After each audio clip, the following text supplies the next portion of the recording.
আল্লাহরা বলে একটা, আসলে দেখে যে আর একটা বলে 1,00,000 টাকা বেতন, আমার বলছে 1600 টাকা বেতন, খানা নিজের। আমি পাইছি 1300 টাকা বেতন, খানা নিজের। আসসালামু আলাইকুম গাইস, তো কেমন আছেন? Welcome my YouTube channel. তো দেখেন, তো আজকে সৌদি আরবে মানে কিছু কিছু জায়গার মধ্যে মানে কুয়াশা পড়ছে, এরকম লেভেলের কুয়াশা পড়ছে। একদিক দিয়ে কুয়াশা করে একদম লাস্টে একদম ডাইরেক্টলি ভিজে গেছে, আবার আরেক দিক দিয়ে কুয়াশা হয় নাই। তো আজকে আমার বন্ধুর কাছে আইছি। তো কথা হচ্ছে কি, মানে একটা ভিডিওতে দেখছিলাম অনেকদিন আগে, এক ভাই নাকি সৌদি আরবে আসতেছে। তো উনির তেলের পাম্পের মিজে আসতেছে, মানে দালালে বলছে 1,00,000 টাকা উনির স্যালারি। তো এটা কতটা সত্যি? এখানে আমার বন্ধু 4 জন তেলের পাম্পে কাজ করে আজকে দীর্ঘ 4 বছর ধরে।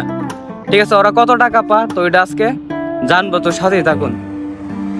আর মানে এক কথাই দেখেন, মানে সৌদি আরবের বাকালাগুলা, মানে সৌদি আরবের মানে দোকানগুলা বা খানার কুইটেল বা আপনার মুদির মালের দোকান খুব সুন্দরভাবে ডেকোরেশন করে। তো দেখেন ভিডিওটা।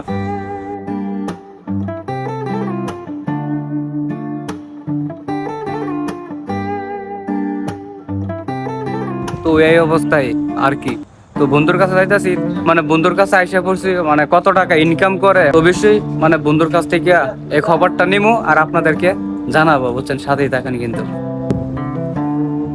তো আসসালামু আলাইকুম ভাই, কি অবস্থা? ভালো আছেন? এই তো ভাই, এই তো আলহামদুলিল্লাহ ভালো। তো ভাই কিছুদিন আগে দেখতাছি একটা ভিডিও আপনার ফেসবুকে অনলাইনে ঘুরতাছে, ঠিক আছে?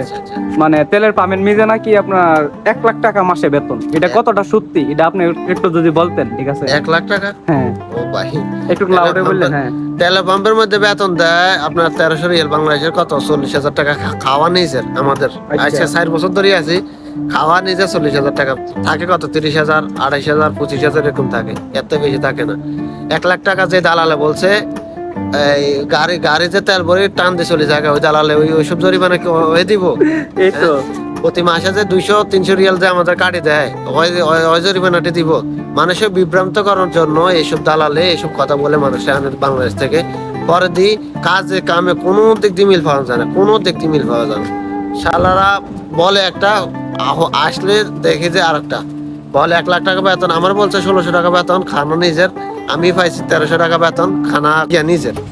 কি বলবো, কোনো দিক দিয়ে মিল পাইতেছি না। দালালে চক্করে পড়লে জীবন শেষ, সোজা কথা। এই তো আর আর ভাই আমি একটা কথা বলি, আপনার এখনের সময়ে সৌদি আরব কি 1,00,000 টাকা ইনকাম করা যাইবো কিনা? টাফ ব্যাপার ভাই, তাও আবার তেলের পাম্প। টাফ ব্যাপার না। তেলের পাম্পে তেলের পাম্পে আমি যাইবো? আছি, আমি জানি না। তেলের পাম্পে ঘাটতি হয়, এই তো প্রচুর ঘাটতি হয় তেলের পাম্পে। তো যাই হোক, তো আমার বন্ধুর কথাগুলো আপনি শুনছেন, ঠিক আছে? তো আপনারা যারা নাচছে মনে করেন সৌদি আরবে আসতেছেন, ও দালালের মানে দালালের কথা শুনে বা ওই মানে অনেকেই অনেক রকমের কথা বলে। সৌদি আরবে 1,00,000 টাকা লুজি, 1,50,000 টাকা লুজি আছে তেলের পামের মিজে, অযথা ভাই বুয়া, ঠিক আছে? অযথা আপনারা অন্যের কথা শুনে নিজের জীবনটা নিজে নষ্ট করবেন না। আমি আপনাদেরকে একটা কথা বলি, যারা দালালের কথা শুনে তাদের জীবনটা একদম ধ্বংসের পথে জায়গা। একটা কথা বলি, আমার কথা যদি একটু ভুলও লিখে তো লেখেন, ঠিক আছে?